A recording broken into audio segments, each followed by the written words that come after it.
नमस्कार, शाम के ठीक 5 बज चुके हैं। आप देख रहे हैं अपना प्राइम टाइम डिबेट इंडिया का सवाल और मैं हूं आपके साथ प्रीति चौहान। गुजरात चुनाव की तैयारियां जोरों पर है। आरोप और प्रत्यारोप का दौर लगातार जारी है।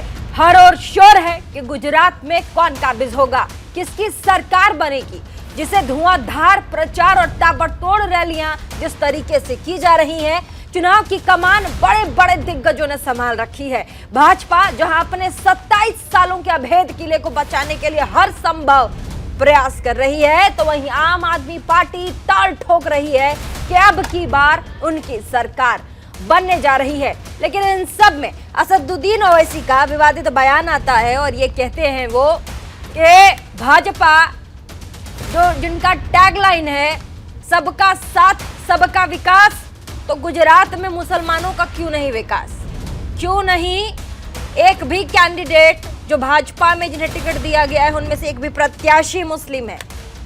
बड़े बड़े आरोप लगा रही है AIMIM पार्टी। और इन सब से परे कांग्रेस का दावा यह है कि लंबे समय बाद सत्ता में वापसी कर रही है कांग्रेस। अब ऐसे में यह लड़ाई बेहद ही रोचक होती दिखाई पड़ रही है। वहीं चुनाव प्रचार के बीच असदुद्दीन ओवैसी के विवादित बयान जो कि हमने आपको सुनाया वो भी आ गया है। उम्मीदवारों की लिस्ट के नामों पर सवाल उन्होंने उठा दिया, जिस पर विपक्ष सरकार को घेर रहा है। अब यहां सियासतदानों का कहना है कि सूबे में इस बार मुकाबला त्रिकोणीय है। कांग्रेस, आम आदमी पार्टी, भाजपा को कड़ी टक्कर देगी। अब ऐसे में देखना दिलचस्प होगा कि ये जो वार प्रतिवाद है और ये जो जबान वाली लड़ाई है और ये जो हिंदू मुसलमान के कार्ड वाली लड़ाई है, एक तरफ वोट कटवा पार्टी तो दूसरे ही तरफ असदुद्दीन की पार्टी जिसे बी पार्टी कहा जा रहा है भाजपा का। क्या होगा गुजरात में, कौन सी पार्टी काबिज होगी इस बार विधानसभा चुनाव में और मुख्यमंत्री के पद पर, यानी आने वाला समय ही बताएगा। लेकिन फिलहाल आपको इस डिबेट की कुछ जो हमारी कड़ियां हैं वो हमने बनाई हैं, एक बार आपको दिखाएंगे रिपोर्ट अपनी, उसके बाद चर्चा में आगे बढ़ेंगे।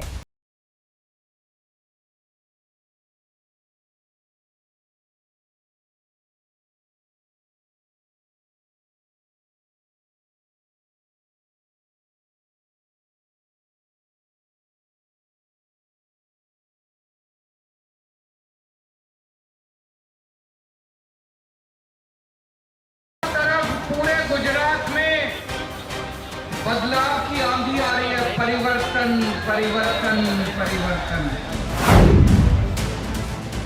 गुजरात विधानसभा चुनावों का बिगुल बज उठा है। सभी राजनीतिक दल राज्य में जोरों शोरों से चुनावी प्रचार में लगे हैं।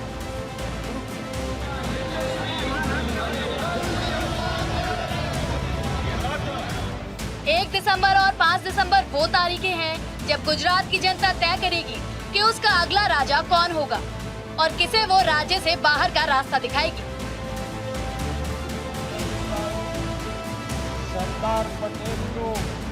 राज्य में अब विधानसभा चुनाव के मतदान के लिए कुछ ही दिन बाकी हैं। ऐसे में तमाम पार्टियों के दिग्गज चुनावी प्रचार में पूरी ताकत झोंके हुए हैं। लेकिन तुम्हारे बच्चों के लिए तुमको केजरीवाल बनाएगा। बीजेपी ने कारपेट बॉम्बिंग के तहत बड़े पैमाने पर चुनावी कैंपेन करने की रणनीति बनाई है, तो कांग्रेस और आम आदमी पार्टी के स्टार प्रचारक भी धुआंधार प्रचार में जुटे हैं। અમારા આનંદ લોકસભા જીતવાની હોય એના બકાભાઈ અમારા મતોનો સરવારો કરે તો એમાં ખંભાત આવે એટલે મોડું હસતું થઈ જાય, અહીંથી તો જમાત નીકળશે। આ ખંભાતની ભારતીય જનતા પાર્ટીનો પ્રેમ છે અને તમારા એ પ્રેમ અને આશીર્વાદના કારણે ભારતીય જનતા પાર્ટીએ આ ગુજરાતની અંદર 1995 થી લઈ 2022 સુધી क्या इस बस्ती में बसने वाले अगर गरीब हैं, मजलूम हैं, मुसलमान हैं, दलित हैं तो उसको नजरअंदाज करके रख दिया जाएगा और सिर्फ दौलतमंदों के इलाकों में काम होगा, गरीबों के इलाके में काम नहीं होगा। कौन सी बात भाजपा करती है? सबका साथ, सबका विकास, सबका विश्वास। जो कातिल है 90 लोगों का वो कह रहा है कि मोदी को वोट दो, तो किससे इंसाफ होगा? जिन लोगों को मारा होगा, जिनका कत्ल किया होगा, उन लोगों पर क्या गुजरती होगी कि जब वो उनके इलाके में आकर कहेगा कि मोदी जी को वोट दो, उनके दिल पे क्या गुजरती होगी, आप अंदाजा लगाइए। गुजरात का किला बीजेपी के लिए सबसे अहम माना जाता है, क्योंकि प्रधानमंत्री नरेंद्र मोदी और गृह मंत्री अमित शाह खुद यहीं से आते हैं।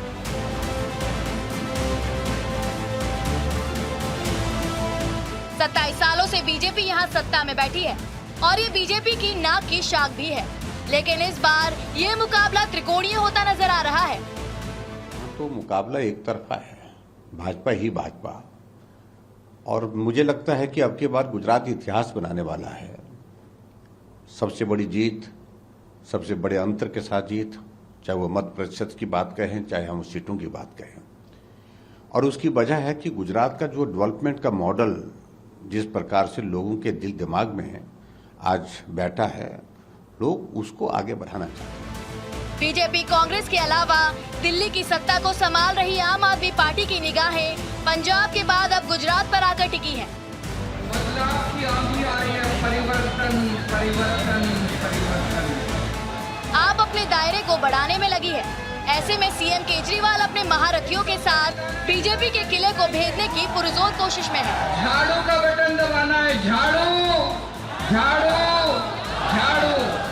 हर जगह भाजपा का माहौल है, हर जगह मेरे यशस्वी प्रधानमंत्री मोदी जी का माहौल है। डबल इंजन की सरकार 150 सीटों के साथ गुजरात में आ रही है। गुजरात जानता है उसके वोट की कीमत, और राम मंदिर बनता उसके वोट की कीमत 370 हटता। गुजरात जानता है उसके एक वोट से स्वदेशी आज हमारे फाइटर हेलीकॉप्टर्स बन रहे हैं, INS विक्रांत बन रहा। एक एक वोट की कीमत गुजराती समाज जान रहा है। तो मैं सबको दावे के साथ कहता हूं आपके माध्यम से कि गुजरात में 150 सीटों से भारतीय जनता पार्टी की डबल इंजन की सरकार, यशस्वी प्रधानमंत्री मोदी जी, नरेंद्र भाई, भूपेंद्र भाई और अमित भाई शाह जी के जो शक्ति है, जो उनका कार्यशैली है, उस पर हम लोग जीत रहे हैं। सूबे में सत्ता पाने की चाहत में एक तरफ आम आदमी पार्टी है तो दूसरी ओर कांग्रेस। वहीं सत्ता में लंबे वक्त से काबिज बीजेपी की कोशिश है कि उसका अभेद किला कोई भेद न पाए। ऐसे में सबकी नजर इस बार के चुनाव पर टिकी है। अब देखना दिलचस्प रहेगा कि सत्ता में बदलाव होता है या बीजेपी का जादू बरकरार रहता है। Bureau report, news India.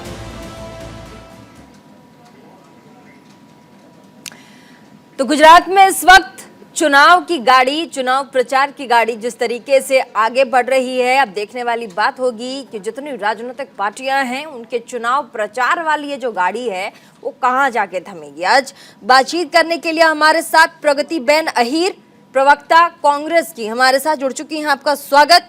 संतोष रंजन राय, नेता भाजपा के, हमारे साथ जुड़ चुके हैं। आपका बहुत बहुत स्वागत। हिमांशु ठक्कर, प्रवक्ता आम आदमी पार्टी के, आप हमारे साथ जुड़ चुके हैं। बहुत बहुत स्वागत। जिया मंजरी, राजनीतिक विश्लेषक, हमारे साथ जुड़ चुकी हैं। बहुत बहुत स्वागत। डॉक्टर अब्दुल मन्नान, प्रवक्ता AIMIM के, आपका भी बहुत बहुत स्वागत सर। कई बार हमारे साथ डिबेट में हिस्सा ले चुके हैं, मंच साझा कर चुके हैं। आप सबका बहुत बहुत स्वागत इंडिया के सवाल में। और आज गुजरात चुनाव में जिस तरीके से ताबड़तोड़ चुनाव प्रचार किया जा रहा है, तमाम राजनीतिक पार्टियां जिस तरीके से एक दूसरे पर हमलावर है, ऐसे में सवाल कई उठ रहे हैं। असदुद्दीन ओवैसी साहब ने कल ही एक बयान दिया, जो बयान है अब उसमें सवाल संतोष रंजन राय जी से। भाजपा के नेता संतोष जी, असदुद्दीन आरोप लगा रहे हैं कि भाजपा सबका साथ, सबके विकास की बात करती है, लेकिन मुसलमानों के विकास में भाजपा दिखाई नहीं देती। आप गुजरात विधानसभा चुनाव के लिए जो टिकट का बंटवारा हुआ है, उसमें आप देख लीजिए कितने मुसलमानों को उन्होंने टिकट दिया है। संतोष रंजन राय, मेरी आवाज मिल रही है? जी जी बोलिए। ओवैसी जी क्या कहते हैं ये तो हम नहीं कहेंगे प्रीति जी, लेकिन अगर कहीं सड़क बना है तो क्या वह मुसलमान उस पर नहीं चल रहे हैं? कहीं अस्पताल भाजपा की सरकार ने बनाई है तो क्या मुसलमान उस पर नहीं चल रहे हैं? हाँ। हम सीधा कहना चाहते हैं ओवैसी जी कि आप देश की बांटने का काम करते हैं, और गुजरात में भी जाकर आप वही कर रहे हैं। आप बिहार भी गए थे तो वही किए थे, आप उत्तर प्रदेश भी गए थे तो वही किए थे। तो आप गुजरात अछूता आपसे नहीं है, आप गुजरात में भी वही काम कर रहे हैं। आप देश बांटने का काम करते हैं। हमने विकास के मुद्दे पर चुनाव में हम गए हैं गुजरात में, और विकास जो भी हुआ है, चाहे वह कोई हजारों एग्जाम्पल दिया जाएगा, उसमें हमने कहीं बंधन नहीं बनाया है, हमने बैरियर नहीं लगा दिया कि मुसलमान उस हॉस्पिटल में, उस सड़क पर, उस कॉलेज में, उस मेडिकल कॉलेज में नहीं जा पाएंगे। नहीं कह रहे सबका साथ सबके विकास की बात कर रही है। आपने शायद टीवी का जो वॉल्यूम है ऑन किया हुआ, मेरी आवाज मुझे को इको हो रही है, एक बार जरा देख लीजिएगा संतोष रंजन राय जी, आपको मेरी आवाज आ रही है? कट रहा है, हम फिर से आपके स्टूडियो को दूसरा नंबर देते हैं, उस पे हमें कनेक्ट करें। ठीक है, एक बार जरा पीसीआर से मैं रिक्वेस्ट करूंगी आपको कनेक्ट किया जाए। मैं वापस चलती हूँ, हमारे साथ AIMIM के डॉक्टर अब्दुल मन्नान साहब प्रवक्ता बैठे हुए हैं। अब्दुल मन्नान साहब, जिस तरह की बयानबाजी जैसे ही चुनाव का दौर शुरू होता है, चाहे बंगाल हो, बिहार हो, पंजाब हो, उत्तर प्रदेश हो और अब यहाँ गुजरात में, वैसे ही असदुद्दीन साहब एक अलग ही अंदाज में नजर आते हैं और कहा जाता है कि ये मैदान में उतरते ही हैं क्योंकि ये भाजपा की दूसरी विंग की पार्टी है, ये बी पार्टी है भाजपा की, कांग्रेस की, और इसीलिए इस तरह की बयानबाजी करती है ताकि वोट पोलराइजेशन कर पाए। देखिए, असदुद्दीन ओवैसी को क्या वीजा लेके आए हैं हिंदुस्तान में? क्या वो ऑल इंडिया पार्टी है, भारत सरकार द्वारा, इलेक्शन कमीशन द्वारा रिकॉग्नाइज है, और पूरे हिंदुस्तान में असदुद्दीन ओवैसी जहाँ चाहेंगे वहां चुनाव लड़ेंगे। किसी के बाप का हिंदुस्तान है क्या? ये तो लड़ेंगे, सब लड़ रहे हैं तो हम भी लड़ेंगे। नहीं तो ये प्रचार में बांटने का काम क्यों, कड़वे बोल क्यों? बांटने की बात हम कर रहे हैं, बीजेपी कर रही है सारी दुनिया में, हिंदुस्तान में नहीं, अमेरिका में, इंग्लैंड में, यूरोप में, चारों तरफ पूरी दुनिया में जब से भाजपा सरकार आई है, लोग जानते हैं कि अकलियतों का उत्पीड़न हो रहा है। भारत को 2 हिस्से में बांट दिया है इन्होंने। ये निर्भया कांड पे तो लोग हंगामा करते हैं, लेकिन बिल्किस बानो के 11 बलात्कारियों को, उसके 4 बच्चों को मार दिया गया और खड़े होकर ताली बजाते हैं भाजपा के लोग, शर्म नहीं आती, और कहते हैं सबका साथ, सबका विकास, सबका विश्वास। इस पे इनका क्या जवाब है? ये कहते हैं कि हम पूछते हैं कि भाई तुम कितने मुसलमानों को टिकट दे रहे हो? हिंदुस्तान के सेंट्रल उसमें जो है मोदी सरकार में एक भी मंत्री मुसलमान नहीं है। शर्म नहीं आती? शर्म से डूब मरो कि ठीक है, आप लोगों ने कितने हिंदुओं को टिकट दिया है? आप लोगों ने कितने गुजरात में कितने हिंदुओं को टिकट दिया है? 2-3 लोगों को खुद दे रखा। क्या नाम है? क्या नाम? हमारे 5 का। ठीक है, आपने गुजरात में जिन हिंदुओं को आपने टिकट दिया, AIMIM पार्टी ने जिन हिंदुओं को टिकट दिया है गुजरात में विधानसभा चुनाव के लिए, क्या उनके नाम आप बता पाएंगे? देखिए, एक परमार है, लेडी है, महिला है, दूसरी भी एक महिला है, और उनको अगर आप नहीं देखना चाहते तो हमारे MIM की लिस्ट देख लीजिए। 14 में से हमारे 2 कैंडिडेट हिंदू भाई हैं और हमारे 6 कारपोरेटर हैदराबाद में हिंदू भाई हैं, और साथ साथ जो है औरंगाबाद में हमारे कारपोरेटर हिंदू भाई हैं। तो हमारे ऊपर क्या खा के उंगली उठाएंगे? ये जवाब नहीं देते हैं, कहते हैं जीतने वाले कैंडिडेट को टिकट देते हैं। तो क्या तुम्हारी पार्टी में जो ये बनाए हुए हो कि मुसलमानों का ये ग्रुप है, ऐसा ग्रुप है, वैसा ग्रुप, क्या सारे के सारे निकम्मे हैं? कोई एक मुसलमान नहीं है जो चुनाव जीत सके? क्या मुख्तार अब्बास नकवी इतने बड़े निकम्मे हैं कि चुनाव ना जीत सके? क्या शाहनवाज चुनाव नहीं जीत सकते? क्या जफर साहब चुनाव नहीं जीत सकते? आरोप तो आपकी पार्टी पे भी, आपकी पार्टी पे भी आरोप है कि मुसलमानों को पोलराइज करते हैं। क्या क्या आरोप लगाओ? अरे पोलराइज करने को क्या आप पे आरोप नहीं है कि आप गोदी मीडिया हो, तो आरोप से थोड़े मान लिया जाएगा? नहीं, आप हमें बी टीम कहते हो, हम आपको गोदी मीडिया कहते हैं। बी टीम तो आपको तमाम लोग कह रहे हैं, तो गोदी मीडिया आपको सवाल पूछने का काम है हमारा। हमारा सवाल डिबेट मैंने अब्दुल मन्नान साहब, जब मैंने डिबेट स्टार्ट किया था तो हमारे साथ जो गेस्ट थे पहले वो भाजपा के थे, और पहला ही सवाल मैंने जो पूछा था वो सबका साथ और सबके विकास के नाम पे पूछा था। और यही सबसे बड़ी दिक्कत है आपकी पार्टी के साथ कि अगर सामने विपक्षी पार्टियों से कड़वे सवाल पूछे जाएं तो उस पे आप तालियां पीट लेंगे, लेकिन आपसे सवाल पूछे जाए तो आप कहेंगे कि सवाल पूछने वाला गोदी मीडिया है। तो क्या आपसे सवाल ना पूछा जाए? आप ये कह दीजिए कि मीडिया आपसे सवाल ना पूछे, आप कहिए मंच से कि मीडिया आपसे सवाल ना पूछे। एक सुनिए, आप पहली बात नहीं, आपने प्रस्तावना जब रखी पूरे डिबेट की तो उसी में भी आपने बी टीम कह दिया। ये कौन सा तरीका है आपका? अरे मैं क्या, अरे सर देश आप देश में जितने विपक्षी पार्टियां वो खुद कह रही है बी टीम है। अरे विपक्षी आम आदमी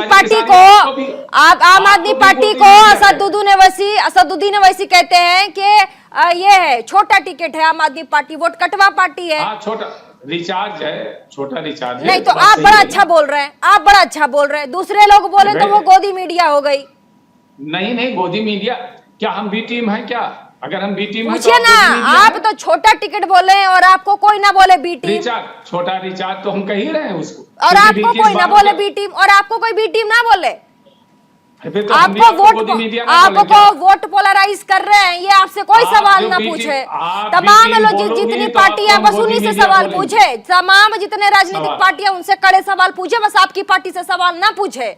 आप तो ये कह रहे हैं, पूछो ना, हम जवाब देने के लिए पूछा तो मैंने, वोट पोलराइज करने का, सबका साथ सबके विकास की बात करते हैं, वोट पोलराइज की बात करते हैं।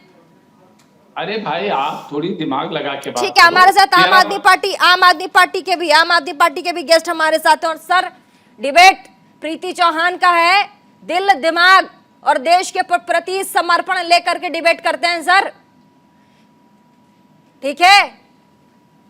बात तो सुनो, आप बता रही हूँ सर आपको, आपसे भी सवाल पूछे जाएंगे। यहाँ जितने तमाम पार्टियों के गेस्ट यहाँ बैठे हुए हैं जो लीड कर रहे हैं और अपनी अपनी पार्टियों का चेहरा, सबसे सवाल पूछा जाएगा। देश के लोग, देश विधानसभा चुनाव है सर, सवाल क्यों नहीं पूछेंगे? हमारे साथ आम आदमी पार्टी के गेस्ट है हिमांशु ठक्कर, प्रवक्ता आम आदमी पार्टी के, वोट कटवा पार्टी का तमका हिमांशु ठक्कर साहब। नमस्कार प्रीति जी। जी नमस्कार। 27 साल से भारतीय जनता पार्टी ने गुजरात में शासन किया जी, ड्यू टू कांग्रेस, कि वो शासन करने में तो फेल गई है, ऑपोजिशन में भी फेल गई है जी। पहली बार इतने दमखम से आम आदमी पार्टी गुजरात में आई है, सारे नेताओं के पसीने छूट गए हैं। इन लोगों को हिंदू मुस्लिम करने के अलावा कुछ आता नहीं है। इस बार धर्म की नहीं बट कर्म की राजनीति को लेके आम आदमी पार्टी चुनाव में उतरी है और बुनियादी मुद्दे को लेके आगे बढ़ रही है, तो सबके जजमेंट गलत जाने वाले हैं। गुजरात के गांव-गांव में, शहर शहर में जितनी उत्सुकता पार्टियों को, नेताओं को नहीं है, उससे ज्यादा क्यूरियोसिटी गुजरात की जनता को है, कब चुनाव आए और हम झाड़ू के बटन दबाएं। तो ये जो है गुजरात में जो प्रतिनिधित्व करने वाले लोग हैं, जो लोगों के बीच में रहने वाले लोग हैं, जो जिनको एजुकेशन का इंपॉर्टेंस पता है, हेल्थ का इंपॉर्टेंस पता है, उन लोगों को गुजरात की जनता चुनने वाली है। जिन लोगों को, कांग्रेस या भाजपा के जिन लोगों को गुजरात की जनता ने मौका दिया 4.5-5 साल, जल्दी से अपनी बात रखेंगे सब, पहले उसके बाद तमाम अपनी बात रखी हिमांशु ठक्कर, डिबेट में हम आगे बढ़ेंगे। ठीक है, पहले रिएक्शंस ले लेते हैं, पहले तमाम गेस्टों से पहले छोटा रिएक्शन। जिया मंजरी राजनीतिक विश्लेषक हमारे साथ, उसके पहले प्रगति बेन अहिर हैं, प्रवक्ता हैं कांग्रेस की। तमाम राजनीतिक पार्टियों के आपने सुना, तमाम बड़े बड़े चेहरे यहाँ पे बैठे हुए हैं। प्रगति बेन, आपकी पार्टी इस बार गुजरात चुनाव में जमीन पर दिखाई नहीं दे रही है, क्या मान चुकी है कांग्रेस के इस बार जो सत्ता में काबिज सरकार है वही रिपीट होगी? प्रीति जी, पहली बात तो मैं ये बोल रही हूँ कि आपको किसने कहा कि गुजरात चुनाव में कांग्रेस पार्टी दिख नहीं रही है? जब प्रधानमंत्री गुजरात में पहली बार आए, पहली सभा ली, उसने गुजरात के जाहिर सभा में मंच से बोलना पड़ा कि आप कांग्रेस को अंडर एस्टिमेट मत करो। गांव-गांव जा रही है, खटिया बैठक कर रही है, चौराहे पे जाके बैठक कर रही है, आप बिल्कुल भी उसको हल्के में मत लो। कांग्रेस लोगों के घर तक घुस रही है। तो ये भारतीय जनता पार्टी के कार्यकर्ताओं को माननीय प्रधानमंत्री जी ने बोला है। तो इससे पता चलता है कि कांग्रेस कहां तक पहुंची है। पहली बात ये है। दूसरी बात ये है प्रीति जी कि गुजरात में हमेशा भारतीय जनता पार्टी और कांग्रेस दो दलों को माना जाता है, कभी तीसरे पक्ष को गुजरात की जनता ने चुन के नहीं लाए। जैसे कि गुजरात के एक सीएम थे, उसने पार्टी बनाई थी, केशुभाई पटेल ने बनाई थी, शंकर सिंह वाघेला जी ने बनाई थी, पर गुजरात की जनता ने या तो भारतीय जनता पार्टी को चुना है या तो कांग्रेस को चुना है, कभी तीसरी पार्टी को कभी मौका नहीं दिया है। तो मेरे भाई अभी जो आम आदमी पार्टी के भाई हिमांशु भाई बोल रहे थे, तो उसको बताना चाह रही हूँ कि इस बार आपकी 0 सीट गुजरात में आएगी, आप लिख लीजिएगा। इसके बाद भी, रिजल्ट के बाद भी हम डिबेट और तीसरी बात ये है प्रीति जी कि गुजरात में कांग्रेस पार्टी क्यों गवर्नमेंट बनाएगी, मैं आपको बताना चाहूंगी। मंजरी, मुझे थोड़ा टाइम सॉरी माफ दीजिएगा। कीजिएगा प्रगति बहन, क्या आपकी पार्टी फोकस सिर्फ आम आदमी पार्टी की तरफ ही कर रही है? आपकी पार्टी क्या फोकस सिर्फ आम आदमी पार्टी की तरफ कर रही है? गुजरात में कांग्रेस पार्टी बीजेपी को फोकस कर रही है और बीजेपी से इस बार सत्ता में कांग्रेस पार्टी आएगी, 125 प्लस बैठकों के साथ आएगी, क्योंकि हम गांव-गांव गए हैं, घर-घर गए हैं, हमने देखा है कि लोगों बीजेपी से त्रस्त हो चुके हैं, उसकी अगेंस्ट में वोट करना चाह रहे हैं और अगेंस्ट में किसी पे भी भरोसा कर सकते हैं, किसान हो, युवा हो, महिलाएं हो या जो छोटे बच्चे स्कूल जाते हैं, उसके मदर फादर है, वो ये चाहते हैं कि कांग्रेस आएगी तो अच्छा होगा। एक रिएक्शन और लेंगे हमारे साथ। जिया मंजरी राजनीतिक विश्लेषक हमारे साथ जुड़ गई हैं। जिया मंजरी, आपने तमाम राजनीतिक पार्टियों के बड़े बड़े चेहरों को सुना और ऐसे में गुजरात चुनाव में जिस तरीके से धुआंधार आपने देखा चुनाव प्रचार है, एक तरफ भाजपा है, दूसरी तरफ असदुद्दीन ओवैसी साहब हैं जो भड़काऊ भाईजान के नाम से जाने ही जाते हैं। आम आदमी पार्टी है जो कोई कसर नहीं छोड़ रही गुजरात में इस बार सत्ता में काबिज होने के लिए। कांग्रेस है दूसरी तरफ जिनका टारगेट ही दिखाई पड़ता है कि इस बार आम आदमी पार्टी है। क्या कहेंगे आप, क्या लग रहा है आपको?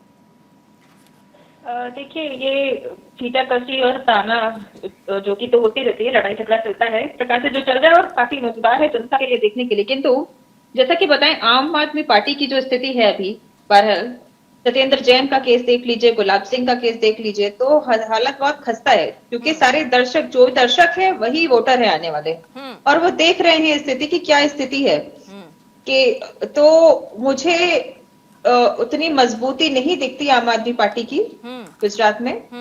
दूसरा, अगर बात करें तो जो भारत जोड़ो यात्रा चल रही है, भारत जोड़ो यात्रा में अभी हम देख रहे थे कि कहीं पे संबोधित कर रहे थे राहुल गांधी जी, और वहां पे वो गुजराती में बोलने का प्रयास कर रहे थे, जिसमें कि एक ट्रांसलेटर खड़ा कर रखा था उन्होंने, जो उनकी ही पार्टी का था, उसका ही समर्थन नहीं मिल रहा है वहां पे उनको।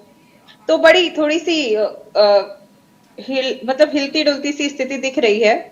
हाँ, और गुजरात में काम नहीं हुआ ऐसा कहना थोड़ा सा मजाकिया लगता है देखने के लिए, क्योंकि काम तो हुआ है। गुजरात में रहने वाले व्यक्ति, क्या जितने भी कई सारे गुजराती परिवार ऐसे हैं जो मैं सोशल वर्क भी करती हूँ, मुझसे जुड़े हुए हैं, और उनके मत अगर मैंने लिए तो वो कहीं पे भी हताश निराश नहीं है। कम से कम दिल्ली की यमुना जैसी स्थिति साबरमती की नहीं है, अच्छा है, वहां पे काम हो रहा है। कुछ कमियां हैं जो AIM को भाजपा की बे विंग क्यों कहा जा रहा है, देखा गया है पहले भी कि जहां जहां जाते हैं ओवैसी साहब वहां कुछ कुछ ऐसी बयानबाजी करके आते हैं, जिसके बयानों के एवज में बाद में जो रिप्लाईज आते हैं वो और ज्यादा क्लियर कर देते हैं माइंडसेट वोटर का। So that is the reason ऐसा हो रहा है। और ये जो बात ही क्वेश्चन करने की बात है कि कितने मुसलमानों को टिकट दिया, तो AMIM में कितने हिंदू या कितने ब्राह्मणों को उन्होंने टिकट दे रखा है, क्या उन्होंने बताया है? तीन हिंदू है, महिलाओं का नाम गिना रहे हैं। अब आप एक बात बताएं कि देखिए, बात ऐसी है कि जब पार्टी बनाते हैं, पार्टी पूरे देश के लिए बन रही है, ठीक है, ऑल इंडिया पार्टी है, पार्टी के अंदर बहुसंख्यक अल्पसंख्यक समाज के अनुसार आप अनुपात रखते हैं, ठीक है। आप सिर्फ मुस्लिमों की पार्टी चला रहे हैं, आप तो बराबरी का भी अनुपात नहीं रख रहे ना, आप तो बराबरी का तो अनुपात रखिए कम से कम। बहुसंख्यक राष्ट्र में आप हिंदू अनुपात जहां ज्यादा है, वहां पे आपके पार्टी के अंदर 25% भी हिंदू नहीं है, तो आप किस प्रकार से प्रश्न करने की अवस्था में हैं? तो इस प्रकार के प्रश्न जो ये करते हैं, ये स्वयं का अट्टहास उड़वाने वाली बात है। तो मुझे ऐसा लगता है कि थोड़ी टक्कर तो रहेगी, थोड़ी खींचातानी रहेगी। ठीक है, काम किया है और अंतरराष्ट्रीय रूप से भी समय थोड़े एक छोटे से ब्रेक का है। मंजरी जी हमारे साथ बने रहे, तमाम गेस्ट हमारे साथ बने रहे। छोटे से ब्रेक के लिए हम यहाँ रुकेंगे और ब्रेक के बाद फौरन हाजिर होते हैं फटाफट से छोटे ब्रेक के बाद। और आपको एक बार फिर से गुजरात में इस बार सियासी पारा किस कदर हाई है वो आपने हमारे गेस्टों के टेम्परामेंट से समझ लिया और बयानबाजियों से आपको पता लग रहा होगा। फिर से हम रुक करेंगे, लेकिन छोटे से ब्रेक के लिए।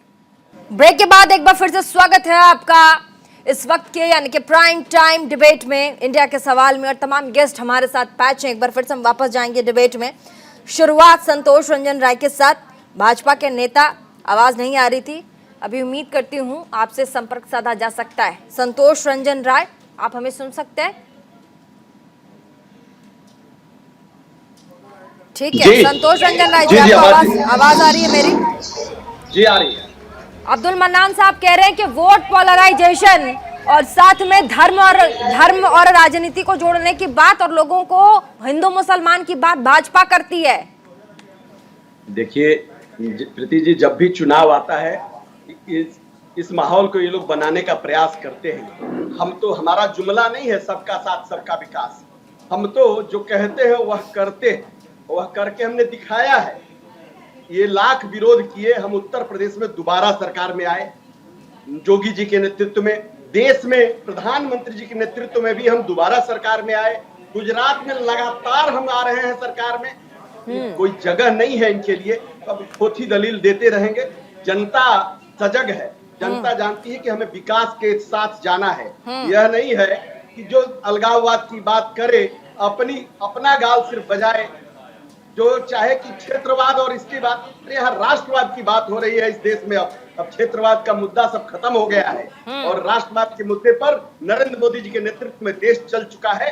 इसलिए प्रीति जी, मैं कहना चाहूंगा कि देश की जनता और गुजरात की जनता दिग्भ्रमित होने वाली नहीं है। नरेंद्र मोदी जी के नेतृत्व में खूब तेजी से विकास की पटरी पर चल रही है और विकास के ही मुद्दे पर गुजरात में चुनाव होने जा रहा है। नहीं, हम भरोसा दिलाएंगे। मन्नान साहब का जो सवाल था वो ये था, देखिए प्रवक्ता कांग्रेस की प्रगति बहन अहिर ये भी कुछ सवाल पूछना चाहती हैं। प्रगति जी बोलिए। मैं संतोष रंजन जी से पूछना चाहती हूँ कि 15 लाख क्या सबके खाते में आ गए?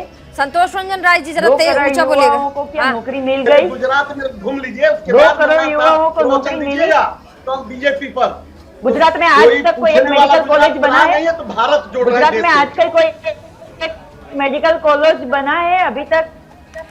पूछिए आप प्रीति जी कि गुजरात में किसकी बात कर रहे हैं आप? आपका अभी भारतीय जनता पार्टी गुजरात में 2C मॉडल पे चल रहा है, करप्शन और कमीशन। भारत जोड़ेगा मोदी का चुनाव गुजरात में इसकी जिम्मेदारी भारतीय जनता पार्टी लेती है।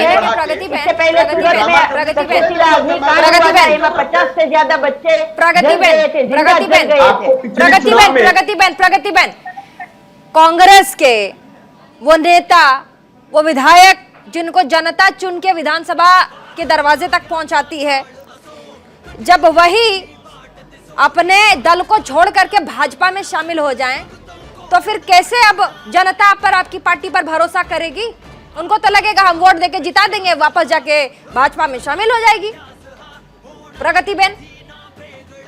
प्रीतिबेन, भारतीय जनता पार्टी 27 सालों से गुजरात में है, 8 सालों से केंद्र में बैठे हैं। वो कांग्रेस पार्टी के नेताओं को या विधायकों को शाम दाम दंड भेद की नीति से दबाना चाहते हैं। जब कांग्रेस के विधायक होते हैं उसको काम करने का परमिशन नहीं देते हैं, फिर भी वो ना जाना चाहे तो उसको सस्पेंड किया जाता है। फिर वही कांग्रेस के विधायक है वो केस भी जीत जाते हैं। उसके बाद भी भारतीय जनता पार्टी कहीं ना कहीं उसको फंसाना चाहते हैं, तो ना मन होते हुए भी कांग्रेस के नेताओं को भारतीय जनता पार्टी चॉइस करनी पड़ती है। आप देख लो, आज वहां पे जाने वाले कांग्रेस के कितने विधायकों को टिकट मिला है? जो भारतीय जनता पार्टी गुजरात के अध्यक्ष ने बोला था कि कांग्रेस में से किसी को भी लेंगे नहीं हम। आज कांग्रेस से कितने लोग, आज भारतीय जनता पार्टी गुजरात में कांग्रेस युक्त बन गई है। जो गुजरात और भारत मुक्त, कांग्रेस मुक्त की बात कर रही थी, वो आज कांग्रेस युक्त भारतीय जनता पार्टी बन गई है। संतोष जी, कांग्रेस मुक्त भारत हो गया है नरेंद्र मोदी जी के नेतृत्व में। चलिए, गाल बजाने की कोई जरूरत नहीं है, देश की जनता ने आपको। अरे भाई संतोष जी, गुजरात में 80% ज्यादा कांग्रेस के नेता भारतीय जनता पार्टी में है। हम देख रहे हैं, हमें अच्छे से पता है। कांग्रेस मुक्त की बात कर रहे हैं। राष्ट्रीय नेता है जिनके ऊपर दारोमदार है कांग्रेस का, वो गुजरात में चुनाव प्रचार के लिए नहीं जा रहे हैं और आप कह रही है कि हम कांग्रेस बढ़ रही है। देखिए प्रीति जी, कितनी बात है। डर के मारे मैदान छोड़ के भाग जा रहे हैं भाजपा के डर से। जो मोदी जी को बोल रहे थे कि 2 लाख का मशरूम खाते हैं, आज उसको भारतीय जनता पार्टी ने टिकट दिया है। कांग्रेस में जाने छोड़ दिया है, यह स्पष्ट है कि आपने दिया है। और जो कोर बीजेपी के हैं, जो कोर उसकी विचारधारा को मानते हैं, उन सबको काट दिया गया है। यही भारतीय जनता पार्टी की विचारधारा है। सिर्फ सरकार में आ रहे हैं और फिर से विकास की पटरी पर गुजरात को चलाएंगे। गुजराती में बोलने की जरूरत है राहुल गांधी जी को, तो जाकर गुजरात में न बोले, कर्नाटक में और केरल में बोलेंगे।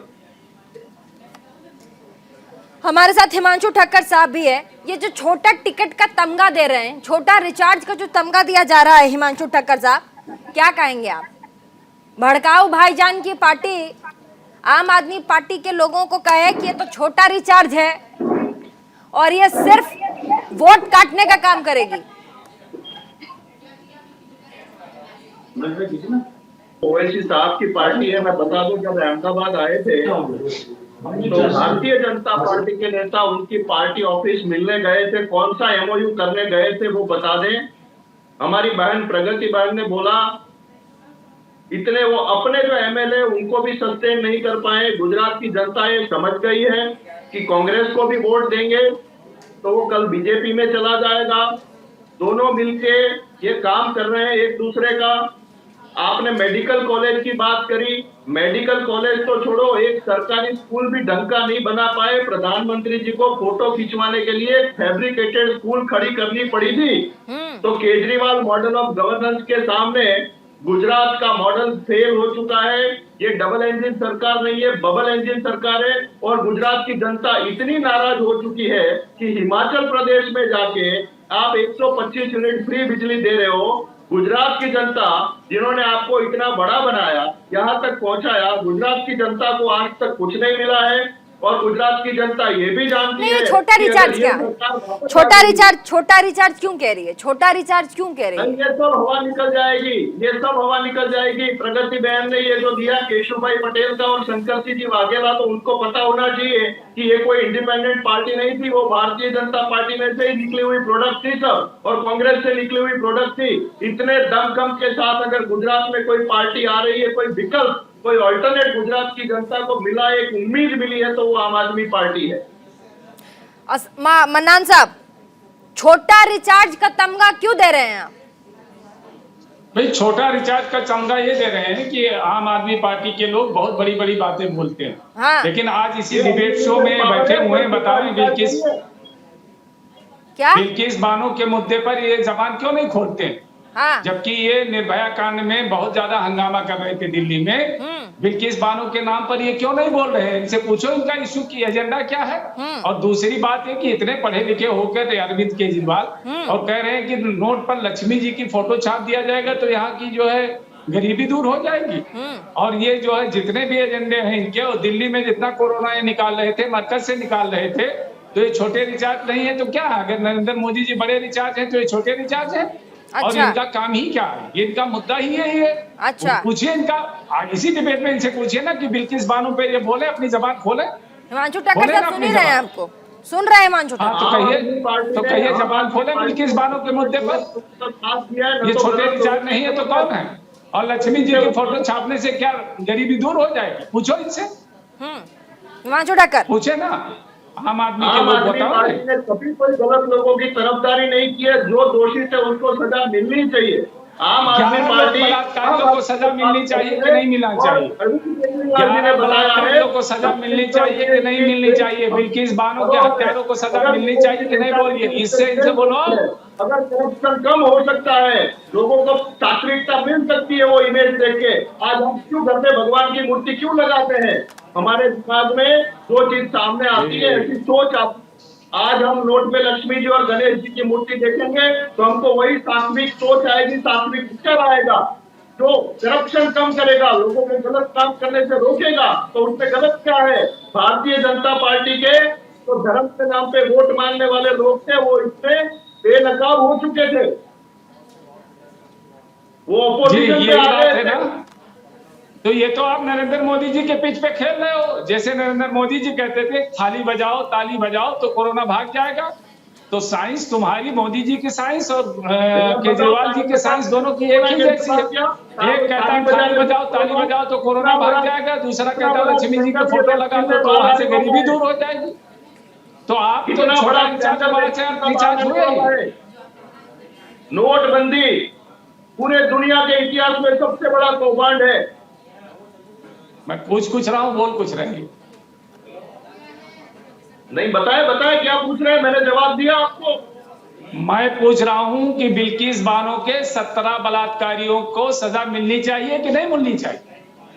जो भी दोषी है सबको सजा मिलनी चाहिए, क्यों नहीं मिलनी चाहिए? 17 बलात्कारी जो है बिल्किस बानो के 17 बलात्कारियों, 11 बलात्कारियों को मिलनी चाहिए कि नहीं मिलनी चाहिए? सबको मिलनी चाहिए। गलत किया है सबको सजा मिलनी चाहिए। आम आदमी पार्टी ने मतलब मैं स्पेसिफिक पूछ रहा हूँ, गुजरात में चुनाव हो रहा है, बिल्किस बानो गुजरात में रहती है, उसके तीन लोगों को मार दिया गया, उसके पेट में बच्चे को मार दिया गया, उसके साथ 11 लोगों ने बलात्कारियों ने बलात्कार किया, उनको छोड़ दिया गया। भड़काऊ भाईजान असदुद्दीन साहब अपना नाम खुद क्यों कह रहे हैं कि हमें तो तमगा ही दे दिया गया कि हम भड़काऊ भाईजान हैं? क्या इतना भड़का दिए लोगों को कि वो भी मान रहे हैं कि वो भी भड़काऊ खुद ही वो हैं ही भड़काऊ भाईजान? अरे भाई, जब सब लोग यही कहते हो तो उन्होंने सरेखम तस्लीम कर लिया, मान लिया असदुद्दीन साहब ने कि भड़काऊ भाईजान है वो। आप पढ़ी लिखी हो, बात तो सुनो। बोलिए ना सर, आप ही को मौका दे रही हूँ मैं, आप बोले जा रहे हैं, उसके बाद भी कह रहे मैं पढ़ी लिखी हूँ, मैं आपको बोलने का मौका नहीं दे रही हूँ। बताइए, तमाम गेस्ट यहाँ बैठे हैं। जब तुम गुजरात में किसी मुसलमान को टिकट नहीं दोगे, जब तुम 17 बलात्कारी 11 बलात्कारियों को सजा याफ्ता लोगों को छोड़ दोगे, संतोष रंजन मोरबी में जो है 140 लाशें बिस जाएंगी, जब 27 बार पर्चा लीक हो जाएगा गुजरात में, संतोष रंजन, जब हम इस बात को बोलेंगे तो आप कहोगे भड़काऊ भाईजान है, क्योंकि मोदी के खिलाफ आप सुनना नहीं चाहते हो। इतने ब्रिज टूट गए, पुल टूट गए, इतना करप्शन हुआ, ओवैसी साहब क्यों नहीं आए प्रोटेस्ट करने? क्या कह रहे हैं? कह रहे हैं मोरबी में पुल टूट गया, इतने लोगों की जाने गई, असदुद्दीन साहब क्यों नहीं आए वहां, प्रोटेस्ट क्यों नहीं किया उन्होंने? अरे मोदी जी वहीं थे 3 दिन के लिए, तो नहीं गए वहां, थोड़ी दूर पे नहीं गए, जाने से क्या होगा? क्या वो जिंदा हो जाएंगे लोग? जो तुमने भ्रष्टाचार किया, तुमने 140 लोगों को मारा, अरे उसी गुजरात में थे, 3 दिन बाद गए उसी गुजरात में, 27 बार पर्चा लीक हुआ है गुजरात में, तो 27 बार पर्चा लीक हुआ तो ओवैसी साहब कहाँ थे? ओवैसी साहब कहाँ थे? ओवैसी साहब पूरे हिंदुस्तान में रहते हैं, ओवैसी साहब कहीं गुजराती में बैठे रहते हैं क्या? वहाँ हमारी पार्टी ने क्या, गुजरात में चुनाव को जीतना है तो गुजरात में तो ओवैसी साहब को बैठना ही पड़ेगा। कैसी बात कर रहे हैं, आपको प्रदर्शन भी करना पड़ता, रोगियों को देखने भी, जो घायल है उनको देखने भी जाना पड़ता, और क्या चुनाव है तभी देखने जाइएगा, इंसानियत के नाते नहीं जाइएगा। अच्छा, इंसानियत के लिए मतलब ये कोई बात? अब्दुल मन्नान साहब मुझको कह रहे हैं आप पढ़ी लिखी, आप पढ़े लिखे हैं, कैसी बात कर रहे हैं आप?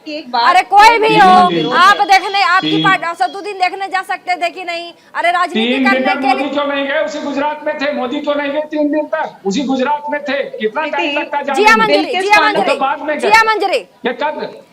मंजरी, हाँ बोलिए।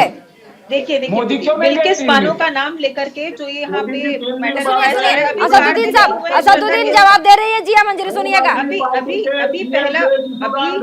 जुमा 4 दिन नहीं हुआ, श्रद्धा को 36 टुकड़ों में 35 टुकड़ों में काटे हुए, तो AMIM कितने टुकड़े करवाने के लिए बात करती है आफ्ताब के? क्या मतलब बिल्किस बानो अगर मुस्लिम है, बिल्किस बानो अगर मुस्लिम है तो उनकी महिला होने का तो महिलाकरण आप कर रहे हैं, ठीक है, लेकिन वो जो श्रद्धा जिसको काट के टुकड़े करके फेंक दिया गया, उसके लिए आपने कितना प्रोटेस्ट किया? कितना प्रोटेस्ट किया है? कितना इस बात की वकालत करी? कितनी देर इस बात की वकालत की? देखिए आप महिलाओं के विषय में जनता है, उसको हिंदू मुसलमान करके आप लोग बांटते हैं, ठीक है? नहीं, अब्दुल मन्नान साहब सही पूछ रही हैं वो। आपने बिल्किस बानो की बात की, अरे आपने बिल्किस बानो की आवाज उठाई, आपने कहा कि क्यों नहीं कर रहे, श्रद्धा के मामले में क्यों प्रोटेस्ट नहीं कर रहे आप? श्रद्धा के मामले में क्यों नहीं प्रोटेस्ट कर रहे आप? जितने भी श्रद्धा आपकी बेटी नहीं थी, श्रद्धा आपकी बेटी नहीं थी, श्रद्धा देश की बेटी नहीं थी, श्रद्धा आपकी बेटी नहीं थी। मिलके चिल्लाओ सब, अरे जवाब देना पड़ेगा ना सर, चिल्लाने की बात नहीं है। जिया मंजरी बोलिए। तो चुप होगी तब, जिया मंजरी चुप होगी तब तो बोलेंगे। जिया मंजरी बोलिए। हाँ देखिए प्रीति, ऐसा है कि ये जो तरीका है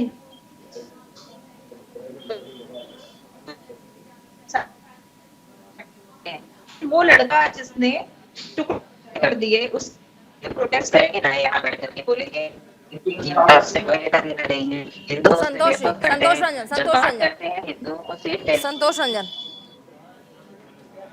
प्रीति जी, इस देश का दुर्भाग्य है, हर चीज को वोट बैंक की राजनीति से लोग जोड़कर देखते हैं।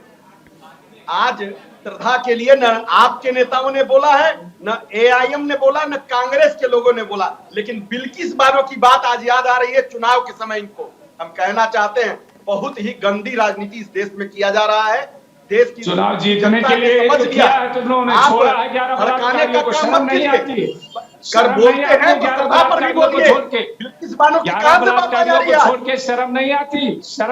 11 बलात्कारियों को छोड़ के चुनाव से पहले 15 अगस्त के दिन जब मोदी साहब चिल्ला रहे थे, इज्जत होनी चाहिए, शर्म आनी चाहिए, शर्म आनी चाहिए, आप लोग कुछ करते हैं, शर्म आनी चाहिए। लड़ते हैं क्या? 11 बलात्कारियों को छोड़ के और आपके अपने देश की नेत्री बनी है प्रियंका गांधी, लड़की लड़ सकती है। एक बार भी एक बयान प्रियंका गांधी का भी श्रद्धा केस पर नहीं आया। दुर्भाग्य है इस देश का। सिर्फ में हम बयान देते हैं, बयानबाजी करते हैं और आगे बढ़ते हैं, जबकि देश के लिए कोई एक भी बयान न कांग्रेस की तरफ से आया, न आम आदमी पार्टी की ओर से आया, न ही ओवैसी साहब की ओर से आया। जी, चीन पे डोकलाम पे कब्जा कर लिया चीन ने। अरे मुद्दे पे जिस दिन चीन पे होगा उस दिन आपको बुलाएंगे। चीन पे होगा तो बुलाएंगे। चीन पे किसी और दिन। जिया मंजरी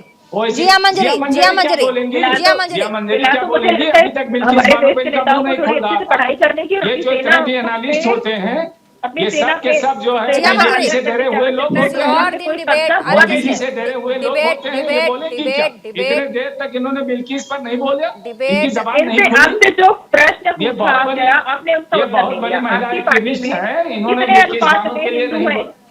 मैं आपसे अनुपात की बात कर रही हूँ, एएमआईएम की अनुपात की बात कर रही हूँ। पहले मैं आपसे अनुपात पूछ रही हूँ, बताइए ना। आप 4 लोग बोलेंगे, कितने लोग हैं आपकी पार्टी में? कितने लोग हैं? कितने सदस्यों की पार्टी है?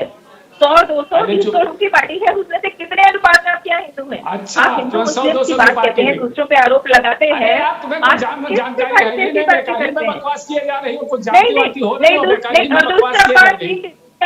बिल्किस बानो की नहीं, पहले तो आप तहसील से बात करिए। बिल्कुल बकवास किया जा रही है इतने देर से। का बिल्कुल भी एक्सेप्ट नहीं करूंगी मैं। तुम मोदी से डरी हुई हो? नहीं, बिल्कुल डिबेट में बात कर रही हैं, महिला हैं, आप करके संबोधित कीजिए, आप करके संबोधित कीजिए, कोई भी हो। देखिए अब्दुल मन्नान साहब, जितने भी प्रवक्ता यहाँ है, आप करके संबोधित करिए। जितने भी लोग हैं, किसी पार्टी आपके घर का नहीं है, मेरे घर का नहीं है, आप जितने लोग बैठे हैं किसी के घर की पार्टी नहीं है, आप लोग प्रवक्ता हैं, इसीलिए जितने लोग हैं वो पार्टी का प्रतिनिधित्व कर रहे हैं। इसीलिए जितने लोग आए हैं उनको आप करके संबोधित कीजिए, तू तड़ाक नहीं, तू तड़ाक करके नहीं। और जिया किसी पार्टी की नहीं है, बेन हमारे साथ, वो भी प्रगति बेन, तू तड़ाक नहीं, मतलब ही नहीं उनका कोई जिया मंसूरी। प्रगति बेन बोलिए, हाथ उठा रही थी आप, क्योंकि आपके पास आंसर नहीं है। मुझे इससे बुरी चीज क्या होगी कि अभी गुजरात में इलेक्शन है और किसी एक मुद्दे को लेकर इतनी सारी बहस कर रहे हैं। भाई गुजरात की बात करो ना। गुजरात में युवाओं के पास रोजगार नहीं है, दिन दहाड़े महिलाओं का गला काट दिया जाता है, इतनी सुरक्षा है गुजरात में। ऐसे पुलों में इसका भारतीय जनता पार्टी का इतना भ्रष्टाचार दिखाई देता है कि 150 से ज्यादा लोगों की मौत, निर्दोष लोगों की मौत हो जाती है। ऐसे यहाँ पे ट्यूशन क्लासेस है कि फायर ब्रिगेड ना होने की वजह से, दूसरे माले तक भी फायर ब्रिगेड ना पहुंचने की वजह से 50 बच्चे जिंदा जल जाते हैं, फिर भी कोई कार्यवाही नहीं होती है। यहाँ पे 22 जितने पेपर लीक हो जाते हैं, युवाओं के भविष्य के साथ खिलवाड़ हो जाता है। तब तक भारतीय जनता पार्टी की सीट की रचना, जो एसआईटी की रचना की जाती है, उसमें आज तक ठोस पगले नहीं लिए जाते। हर बार ये बताया जाता है लट्ठाखंड में 50 से ज्यादा लोगों की मृत्यु हो जाती है, पर उसका कोई ऑफिशियली कुछ कहा नहीं जाता है। कोरोना में लाखों लोगों की ऑक्सीजन, मेडिसिन और इंजेक्शन की कमी के कारण मृत्यु हो जाती है। आम आदमी पार्टी के प्रवक्ता से सवाल, आम आदमी पार्टी के प्रवक्ता द्वारा कुछ किया नहीं जाता है। मुझे भारतीय जनता पार्टी को पूछना है कि आप कौन सा मुद्दा लेके लोगों के बीच जा पाओगे? एक सवाल आम आदमी पार्टी के प्रवक्ता, आप जरा शांत हो जाइए आप सब।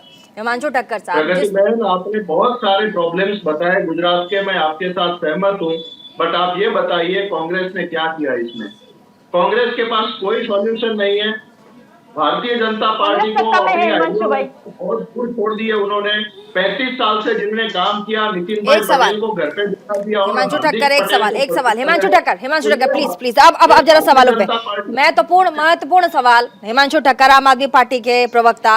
हिमांशु जी, जिस तरीके के आरोप लग रहे हैं आम आदमी पार्टी के तमाम बड़े चेहरों पर, जो लीडिंग चेहरे रहे, खंभा पिलर हम कहें, एक पार्टी जो आम आदमी पार्टी है उसके पिलर के तौर पर रहे, इतने बड़े बड़े गंभीर आरोप लगे और लग रहे हैं लगातार सुबह से लेकर शाम तक।